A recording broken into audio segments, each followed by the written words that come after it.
Aircraft owner trusts. Hello, this is Forrest Owens. I'm an aviation lawyer, a private pilot, and an FAA licensed airframe and power plant mechanic. Let's begin with one of the most important issues in private aviation for international clients: how a non U.S. person can lawfully access U.S. registration. At the statute level, the starting point is 49 U.S.C. section 44102. At the regulatory level, the key FAA provision is 14 C.F.R. section 47.7. The baseline rule is straightforward. An aircraft may be registered in the United States only if it is not registered in another country and it is owned by a qualifying registrant. For many non-U.S. beneficial owners, that eligibility does not exist directly. This is why the aircraft owner trust remains such an important tool. An owner trust separates legal title from beneficial ownership. The U.S. citizen trustee holds legal title to the aircraft. The non-U.S. party holds the economic and practical interest through the trust structure and related agreements. This sounds simple. Maybe it doesn't. It's not simple. The FAA has made clear for years that an owner trust is not supposed to be a paper disguise. It is supposed to be a real legal relationship that satisfies the regulations in substance, not just merely in form. Under Section 47.7, each trustee must be a U.S. citizen or resident alien. The registration application must be accompanied by every document legally affecting the trust relationship. And if any beneficiary or secured party under the trust is not a U.S. citizen or resident alien, each trustee must prove or provide an affidavit stating that the trustee is not aware of any reason, situation, or relationship that would allow non-U.S. persons to hold more than 25% of the aggregated power to influence or limit the trust's authority. That 25% concept matters. It is one of the places where practitioners get into trouble when they focus only on beneficial ownership and do not focus enough on control rights. The trust instrument must also address removal and direction rights. If non-U.S. persons have the power to directly or indirectly remove a trustee, they may not collectively hold more than 25% of the aggregate power.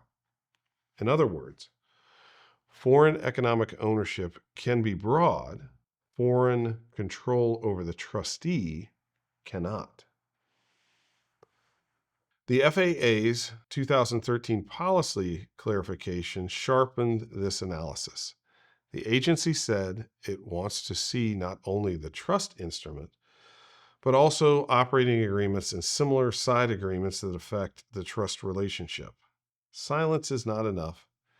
If no such side agreement exists, the applicant must prove adequate assurance of that fact. The FAA's message was unmistakable. Show us the real deal structure. Don't just show us the front page. Practically, this means the trustee must have rights that are real enough to satisfy the registry and credible enough to survive scrutiny. That can also include information rights, notice rights, rights tied to downstream possession of transfers, and rights to act when necessary to protect compliance. Those rights may rarely be exercised, but they cannot be fictional. Here's a point to remember. The FAA does not want a cardboard trustee. It wants a trustee with legal muscle, even if that muscle is used sparingly. There's another operational issue that deserves more attention than it usually gets: trustee quality. Choosing the cheapest trust company can become the most expensive decision in the transaction. The trustee is the record owner. If that trustee becomes insolvent, unresponsive, administratively impaired, or simply difficult, you may have a serious title, registration, and closing problem at exactly the wrong moment.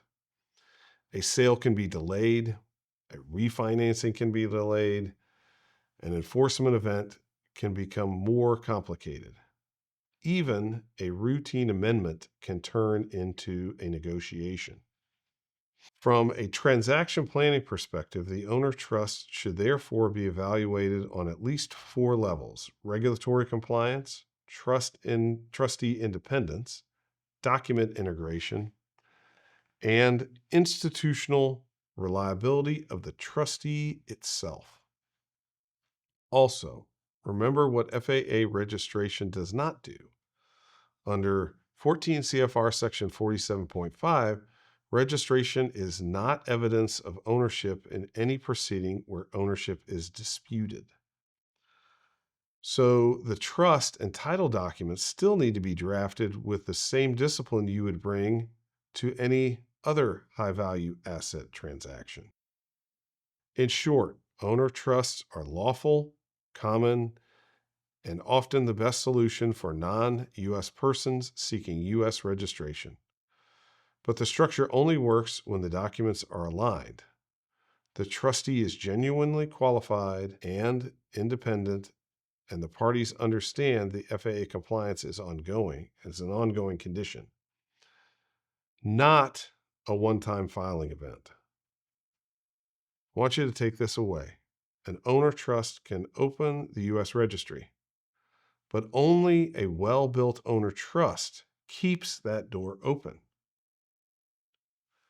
Thank you for your interest in this topic. This information is provided for informational purposes only and should not be construed as legal advice. If you have any questions, those questions are certainly welcome. Please direct them to admin@aviationlegalcounsel.com. We look forward to helping you navigate these issues with precision.